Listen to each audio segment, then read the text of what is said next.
Like a Dragon, Ishin is a spin-off of the popular Yakuza franchise that manages to transport the familiar elements of the series to a vastly different period and setting without losing any of its charm. The game takes place during the Edo period, where gunpowder and skilled samurai have disrupted the imperial family's hold on the nation, against a backdrop of gang tension between warriors fighting to restore the political influence of the emperor and a separatist samurai protection racket known as the Shinsengumi. The game follows the story of Sakamoto Raima, who seeks revenge for the death of his father figure. As a longtime fan of the Yakuza series, I was pleasantly surprised by how well Ishin captures the essence of the franchise while still feeling fresh and exciting. The game is set in an old Japanese town that plays host to a wacky set of citizens and their ludicrous problems. The combat is as thrilling and satisfying as ever, transporting players into an enclosed instance for a third-person action brawl. While it's a contrast to later games that feature seamless in-world fights, it's still a joy to play. What really sets Ishin apart from the other games in the Yakuza series is its historical setting and the way it incorporates real-life characters and events into the story. While it's not necessary to have any knowledge of Japanese history to enjoy the game, it's fascinating to see how the game's characters and plotlines are based on actual historical figures and events. The game also features familiar faces and returning actors as historical characters that parallel their contemporary counterparts, adding an extra layer of depth to the storytelling.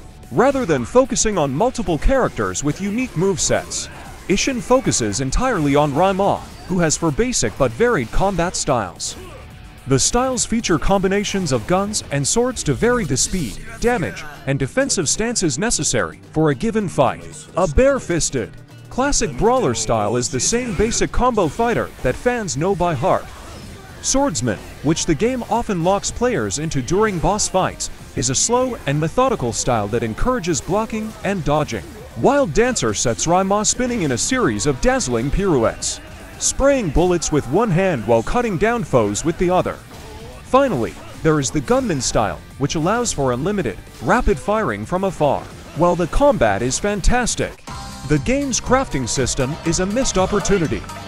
The game starts without much challenge for experienced players on normal difficulty, but enemies quickly ramp up in overall health and damage.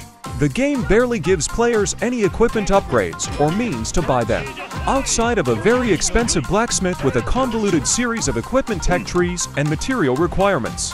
To meet these requirements, players must complete a series of empty side missions involving wandering through identical caves to beat identical enemies. While these missions are inoffensive at first, they become necessary when the game's later difficulty demands investment in these afterthought modes, leading players to grind for crucial crafting materials in order to equip even the smallest improvement in gear. Despite its flaws, Ishin is still an incredibly enjoyable game that manages to capture the essence of the Yakuza series while still feeling fresh and exciting. The game's story is as gloriously overwritten and melodramatic as ever, with plenty of amusing distractions and side missions to keep players engaged for hours on end.